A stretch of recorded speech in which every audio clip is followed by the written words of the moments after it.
Look at this collection of stuff I've got with me today. Hello, everybody. How are you? All right? Well, thank you for the introduction and the warm welcome. As you will now hear, I spoke to Stephen Tripp during the week, and I'm glad he was listening because he's gone and put up a number of points that I'm going to talk about, but that's all right. Repetition won't be bad.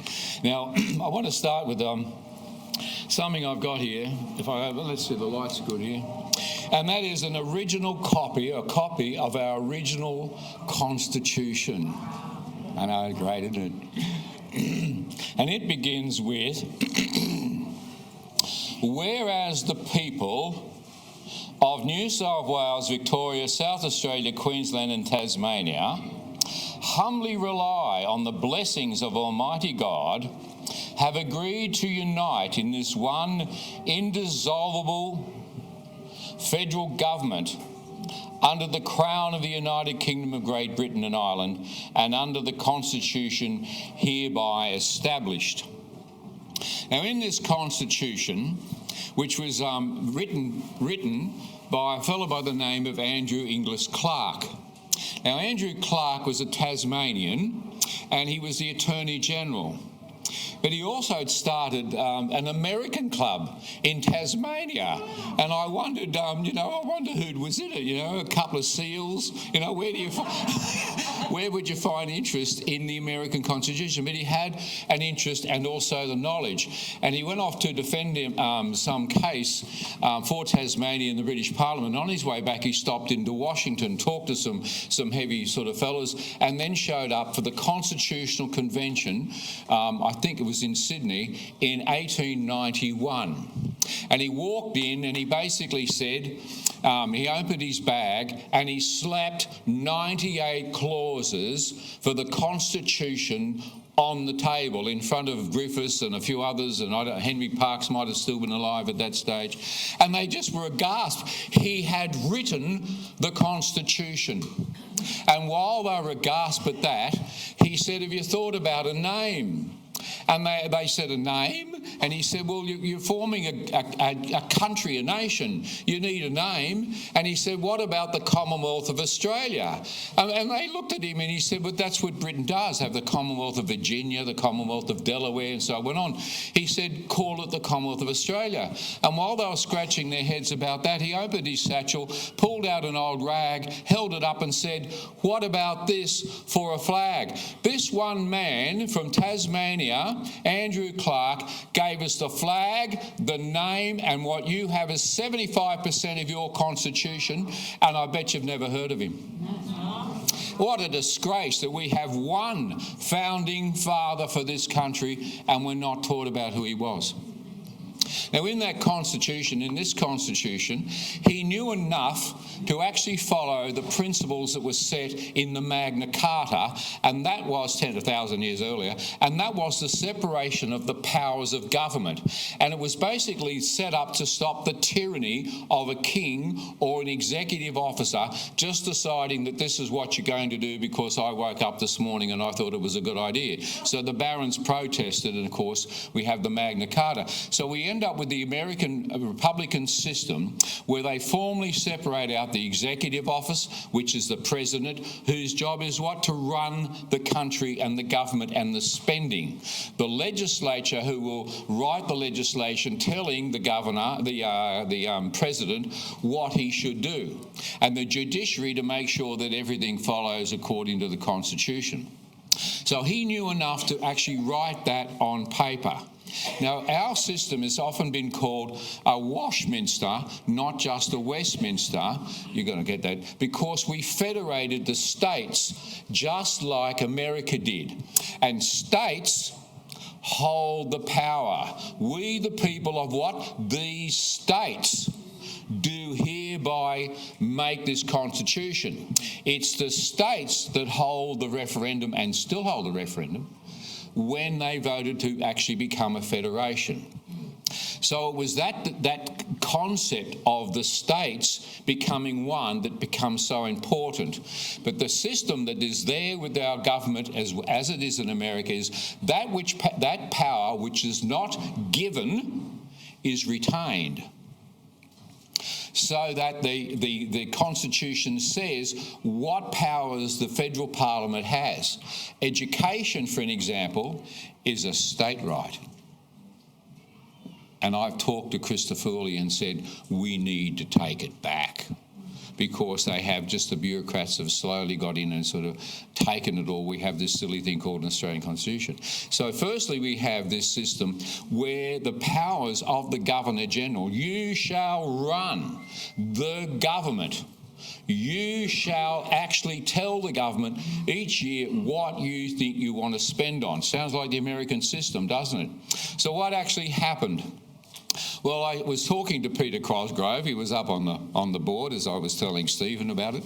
And I was talking to Peter Cosgrove about the system of government. What nerve have I got to tell a Governor-General and ask him questions about his role? But there I was, beer in hand.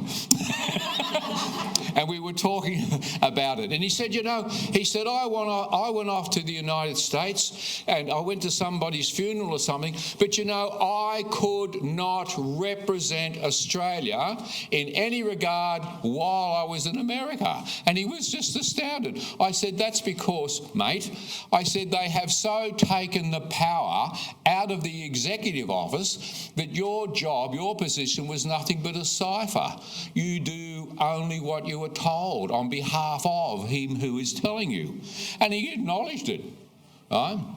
But Peter got hold of the book and thought it was pretty good, and he arranged for a copy to be sent to the High Commission in London, and the High Commissioners walked it across to Buckingham Palace, and 4 weeks ago I got a letter from His Majesty the King Charles thanking me for his copy of the book.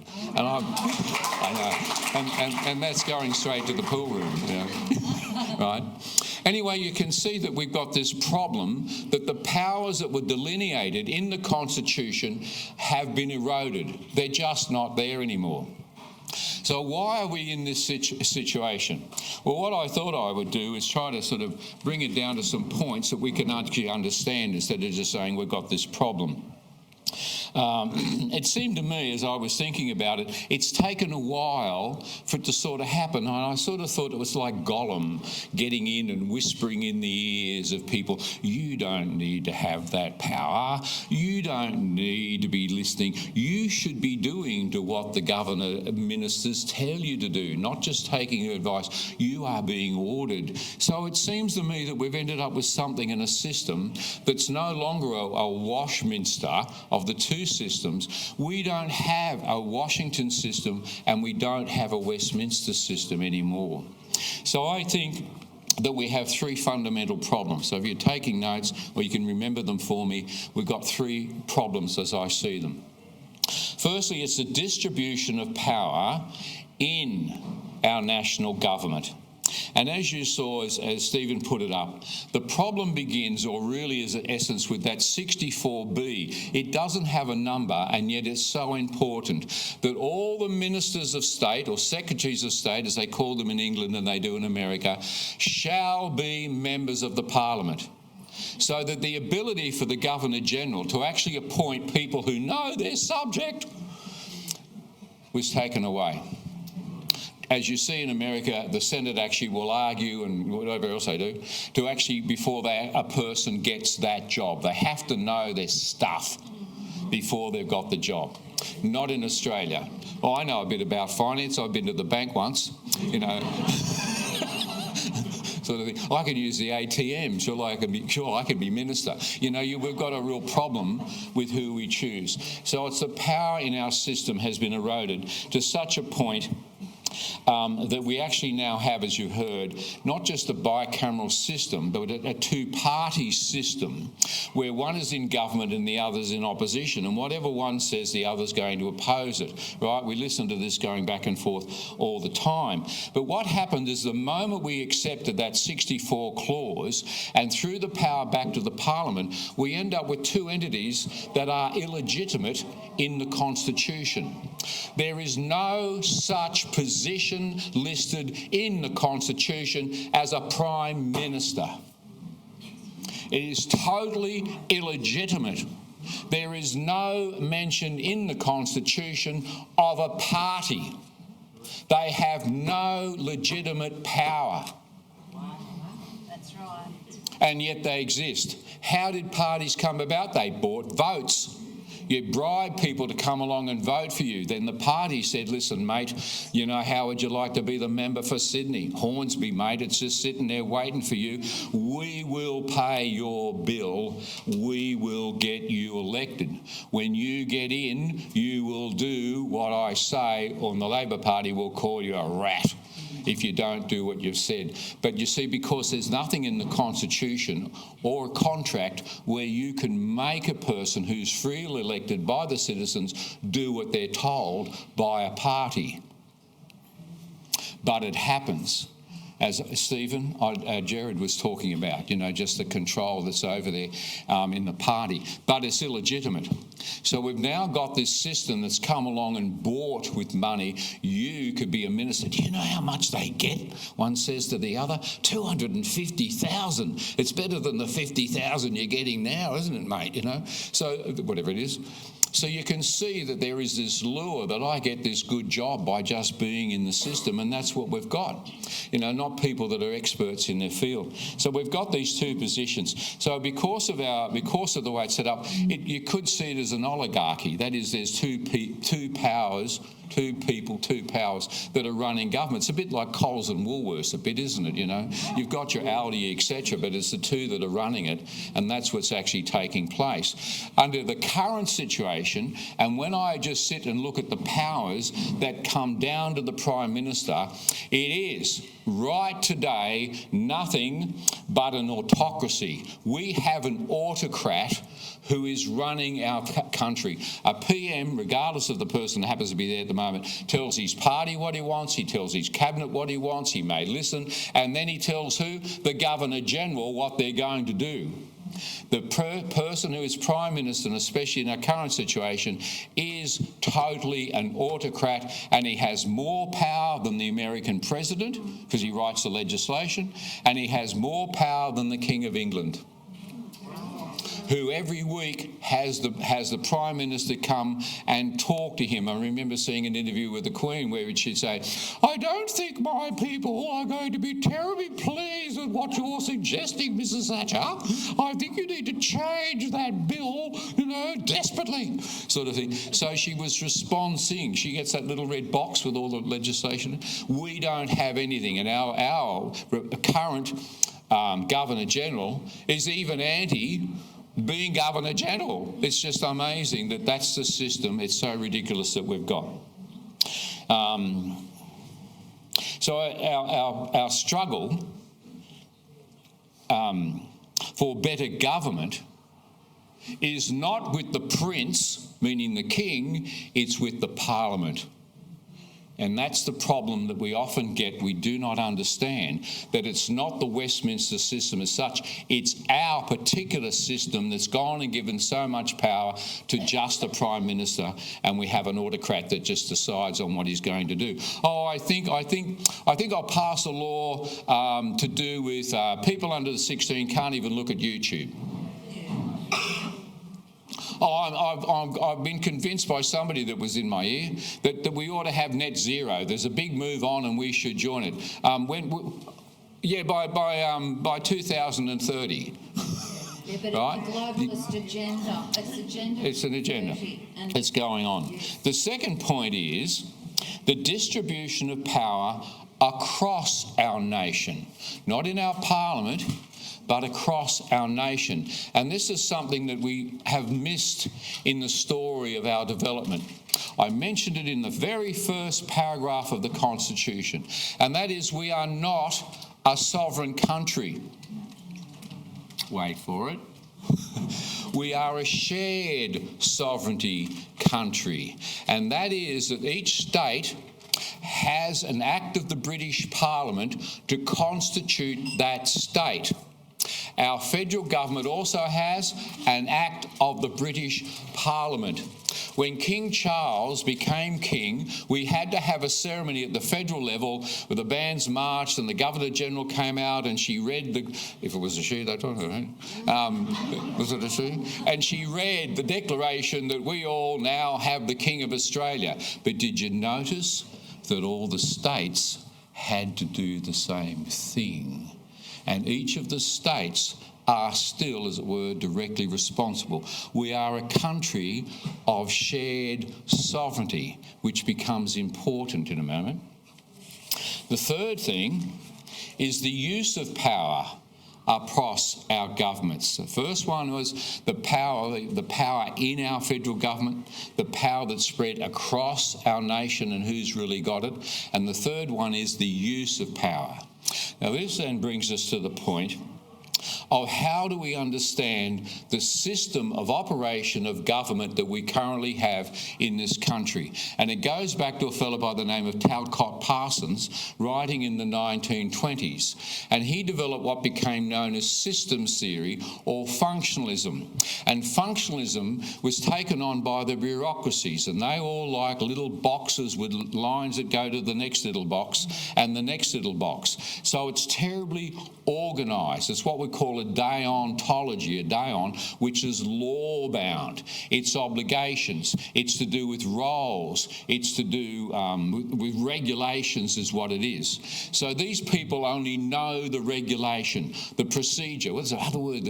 Protocol. I love this word, protocol. I don't know what it is, but they all want to talk about having a protocol, which is what? Where I am in the box. And so the image that they have of functionalism is a tree with lots of branches, and it just keeps growing with more departments and more departments and more what? Government money to produce the tree.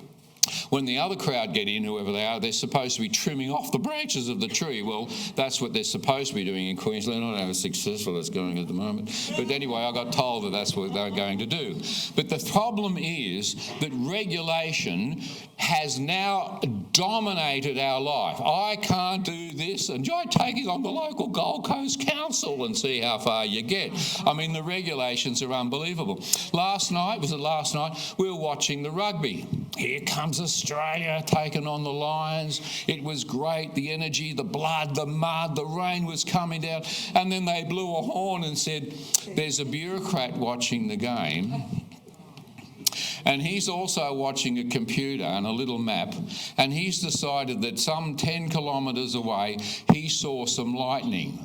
I tell you, not a lie. Now he then flips a page, or presses a button on his screen, which said, if thou shalt see lightning within 10 kilometres of a public event, thou shalt stop the public event, and thou shalt have them wait for 30 minutes, and before, if there was another lightning strike, you wait for the next 30 minutes before things can resume. Well, the lightning was over Manly in a storm that was going up the coast. It had nothing to do with the football, but there it all was, stopped, because we have a regulation. And I'm sure you can think of 101 other regulations that are driving us all mad. We are overrun with this functionalism systems thing. I am sick to death of these overpaid, faceless bureaucrats that are behind and who, beyond suing, you can't get to them to know what they're doing. They are not responsible to you and me, and they're way out of control. Why do you think Christopher Lee comes into government and he's doing the same stuff? Because there's a blast of bureaucracy behind him telling him what to do. Who do you think is in Albanese's ear, anybody else's Prime Minister? Because these yes minister guys curse the ministers because they're getting in the way of other sorts of programs that they've got to do. The use of power across this country is an abuse of power across this country. Now, there are people who think that what we need is a Republican government. You know, there was a whole department for the Republican government. But what are they talking about? They're talking about replacing, not even replacing the Governor-General, of officially being able to appoint the Governor-General because we appoint. Well, what have we done now if it's not the Prime Minister appointing them? I mean, poor King Charles, he just gets a piece of paper shoved in front of him, sign this. You know, it's incredible. You see, we have inherited this Irish, Scottish hatred from England. And we are already independent. From 1986, there is nothing that the British government wants to do with us. Nothing. Since the Statute of Westminster in 43 or something, England has been trying to move us away. Please, will you go away? You know? And by 86, finally, they've given us a document. Stamp it, go away. Right? Lord Earl Grey, in 1850-something, was trying to get, oh no, will they please stop writing me these blasted letters? Will they please federate? I've only got one lot of letters instead of 6 or 7. So they could see what we couldn't see ourselves. We need a system of government that is ours, and where the government is responsible to who? To you. Us the people. Right? So just appointing a Governor-General doesn't help us. The system, as you heard Stephen talk about, we have to elect an independent president. Now here comes your issue. It's not good enough to just elect a federal president. Why? Because the states, imagine this, we've got this wonderful Republican system of Australia, the Republic of the Commonwealth of Australia.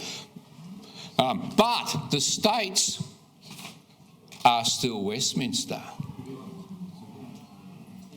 So you've got to be able to have everybody hold hands at the same time and all agree that that is what needs to be done. Yes, if we're going to be a Republican system, we need a Republican form of government. This business of the Governor-General and the ministers and whatever, it's just had it. It's old. It didn't work right from, I don't know when, but it's not working now. And we need to separate the powers of the 3 aspects of government. The legislature will do legislation. There will be no prime minister. What does America have? Does it have a prime minister? No, it only has a Speaker of the House. And legislation then goes to the Speaker of the Senate. And then they send it up to the President. He doesn't like it. He said, well, no, sign that. And sends it back and it goes again. Now, when we look at the American system, you may think you're looking at chaos. You'd be forgiven, but you're not. Let me sort it out for them. What you're looking at is a very healthy division of power. Remember, it was set up to stop tyranny, so that you can't just have a president saying, well, I'm doing this and I'm doing that. People think that Donald Trump passed this big, beautiful bill. He didn't write it. I don't think he's even read it. It's thousands of pages. The Heritage Foundation wrote it and was working on it a year before he even got elected.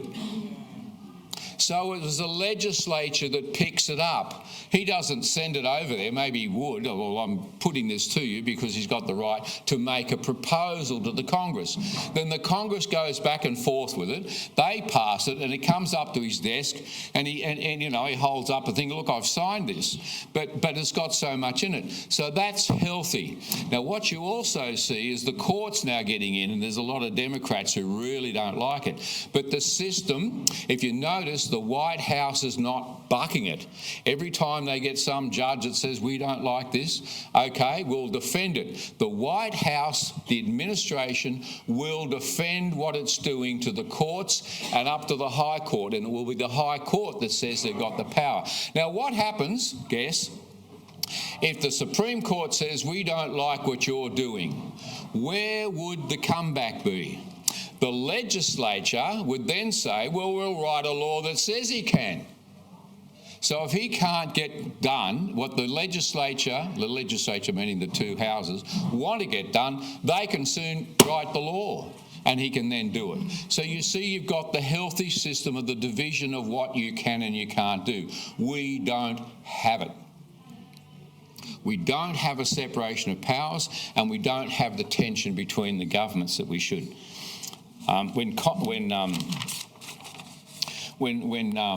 When this Constitution was written, it was written to empower the people. And as we look at the problem, it becomes our problem, is we don't have an independent executive. That's it. If we made an independent executive in the states and the federal government, we would find that we'd be able to hire the people that know their job. We don't have a functional executive. It doesn't function at all. Doesn't function at all. The ministers don't come along and answer for what they're doing. They don't come along and answer to the Governor-General / President. They answer to the Prime Minister, maybe, if they understand their topic. And we need to, therefore, empower our executive. So how does this get done? It's all right for me to say this and this and this and this needs to be done, but how are we going to do it? Yes, we need the referendums. If we're going to start a referendum, even a people's referendum, and if we got enough going and you had enough signatures and you had protests walking across the Sydney Harbour Bridge, which I cannot believe is happening today. Terrorists, supporting terrorists. Yeah, that's what it is. Terrorists. It is. Terrorists. But if you got enough people in a movement, it starts with the states. It's the state that has the power. The states have the power. I mean, we have to repeal that 64B, of course, but the states have the power. Not only did they form the Constitution, do they also have the power to reform what's going on in this country, to pass laws, but they could also even secede from the Union. Right? They can write the laws because they have the power to take back what they think they have lost. And if the people actually did a referendum, that's where it starts. And it's going to move through each of the states if you're going to start something. It starts with the states. What we need to do...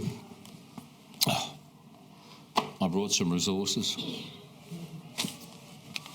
What we need to do is start a movement.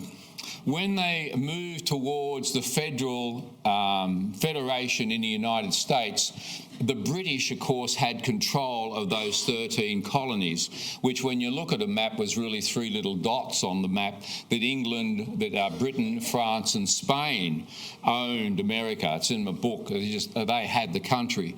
And these 13 little states decided that they were going to rebel. It was mainly a Scottish rebellion. They didn't want to pay taxes is what it was all about. But it started with a movement. And this little book, if you can ever get a copy of it, The Federalist, is phenomenal reading. And the brilliance of these young men who were not lawyers as such.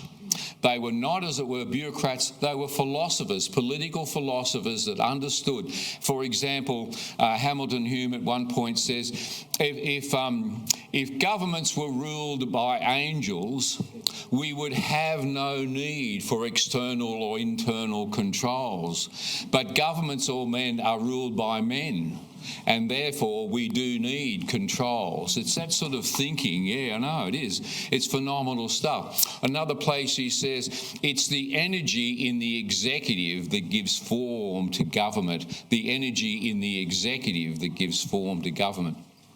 When I was writing my PhD dissertation, I did it on rewriting our Australian Constitution so that we could ever function as a republic. I mean, I was in a Republican country and I worked with some top lawyers who took the whole project very seriously. But in the front of the book, I wrote these words.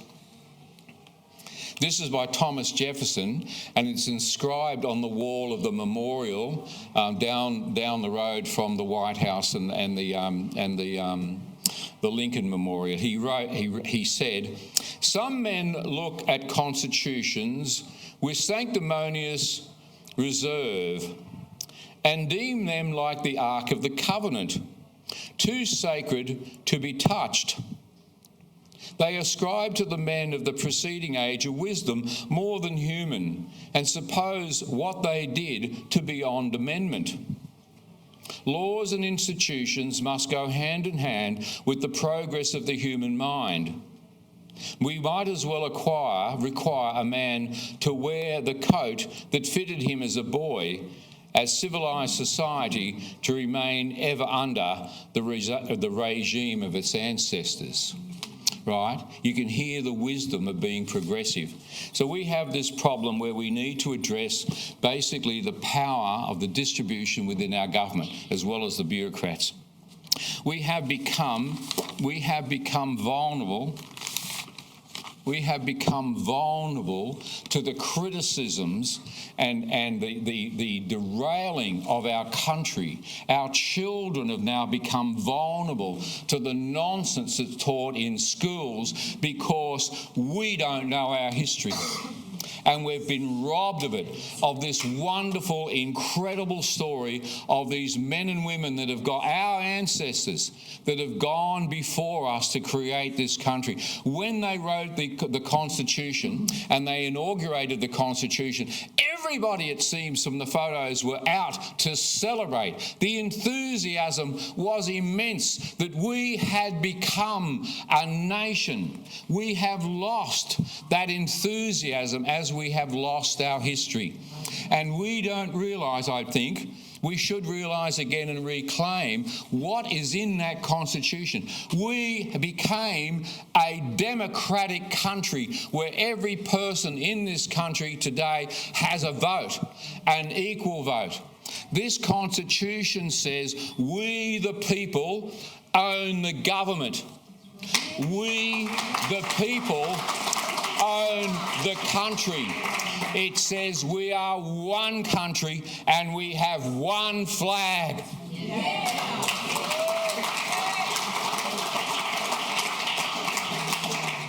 It is time that we, the people, took back our country.